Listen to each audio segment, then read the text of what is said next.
Hi, it's Lynn from LynnieCDesigns, and I'm coming on today to share a quick tutorial. I'm a Stampin' Up demonstrator based in West Sussex in the UK. You don't normally see me this side of the camera, so normally over there doing a tutorial. So I'm just going to share a card that we made in my March classes. We did them a couple of weeks ago before the UK went into lockdown because of COVID-19. So anybody who's watching, I hope you are safe and that we get through this as quickly as possible. But stay safe, stay healthy, and look after your family, friends and neighbours. So this is the card that I'm going to show you how to make today, an impossible card.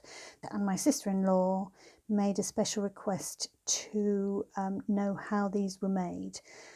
The base is cut from a piece of card which is 4.5 by 6.5. All of the measurements and links to my online store are in the description box below. This is old olive cardstock. I've also got a strip here which is 1 inch by 4.5, and I've got 2 pieces of DSP. This is from the Bird Ballad Designer Series paper, and this is cut at 3 1/8 by 4 3/8, and then I've got a little bit to go on here which is 7/8 by 4 3/8, and then 2 little bits of Whisper White, and these are 2 1/8 by 2 3/8. I've got some Whisper White cardstock and some of the Old Olive Perennial Essence Vellum card to punch out some embellishments, and I'm using the medium daisy punch and the leaf punch. One bit of stamping, I'm going to use 2 of the images from this Label Me Bold stamp set. I made this template. This is how we cut and score the actual base, and this is the template for cutting the DSP. I'll put photos of this on my blog. Also, I made the same thing using some acetate, a little bit of washi tape to secure that in place. So once you've got that secured on, it's very easy with your paper snip to snip up where it's already cut.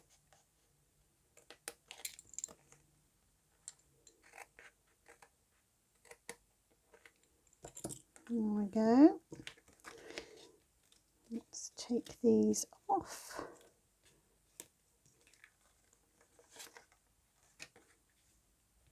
And then with a scoring tool,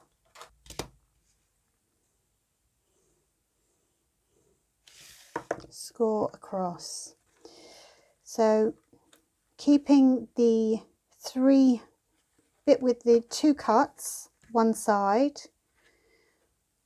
you just flip that over and then fold this flap one way, then fold it the other way, and there you have, you can reinforce it with the bone folder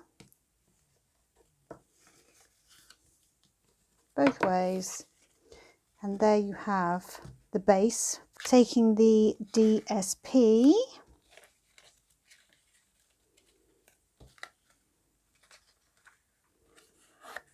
pop that down there, use that as a little template. So I'll get my snips back,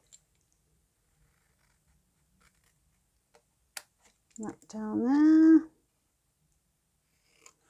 and you could use a trimmer if you wanted to be more precise, but I'm going to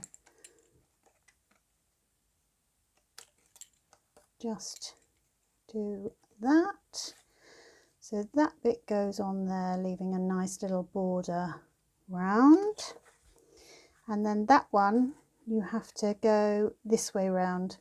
Doesn't really matter with the paper that I'm using, it doesn't really matter if the design flows in one way or t'other.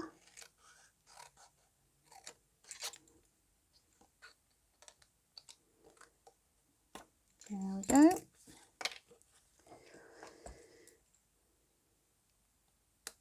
There we are. That goes on there. We can now glue that in place. Let's clear some space here. So we've got our little strip as well.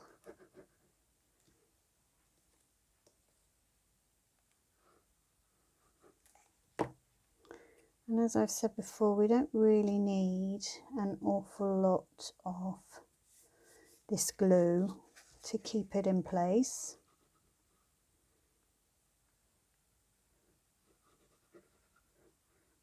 It's very sticky and does a great job. So there we go, just give that a quick press.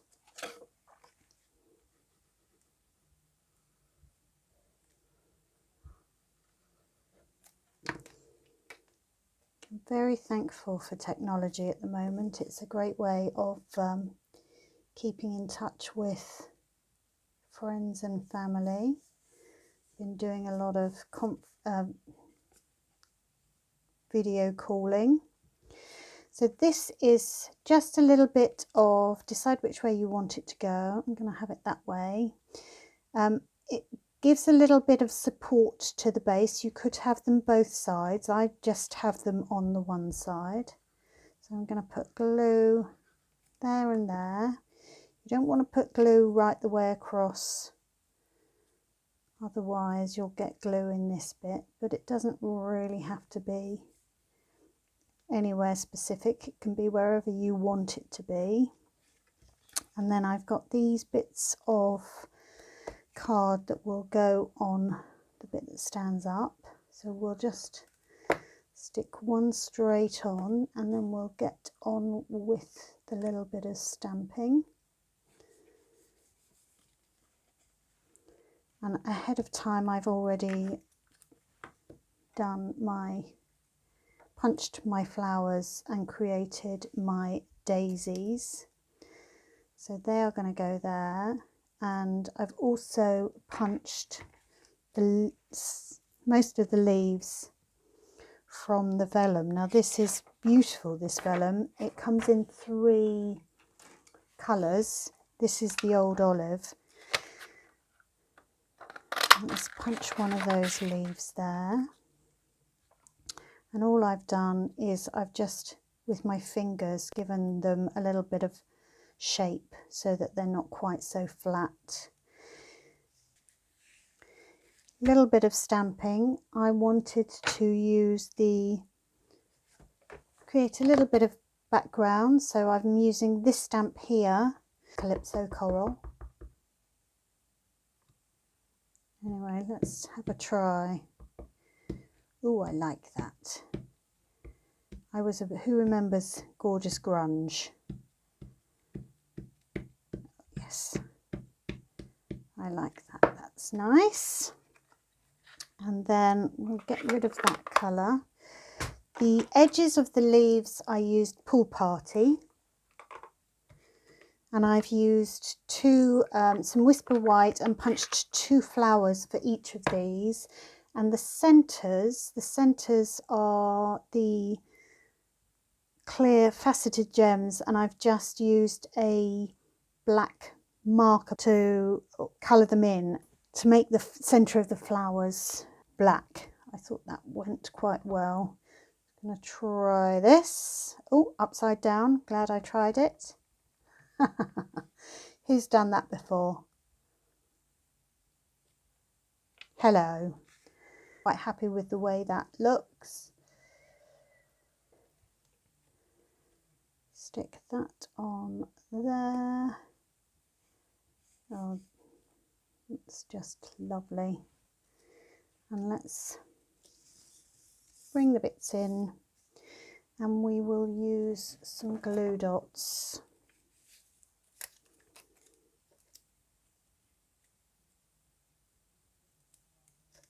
to secure these in place.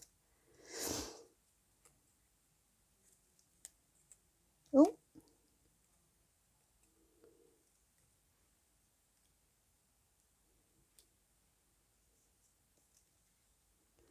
Fabulous. Where's the glue?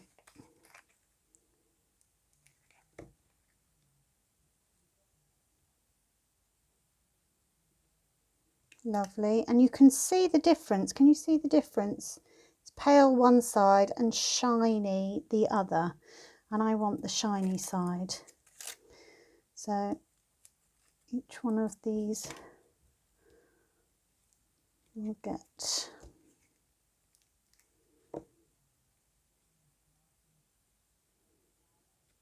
lovely. And then I'm going to put 2 down here.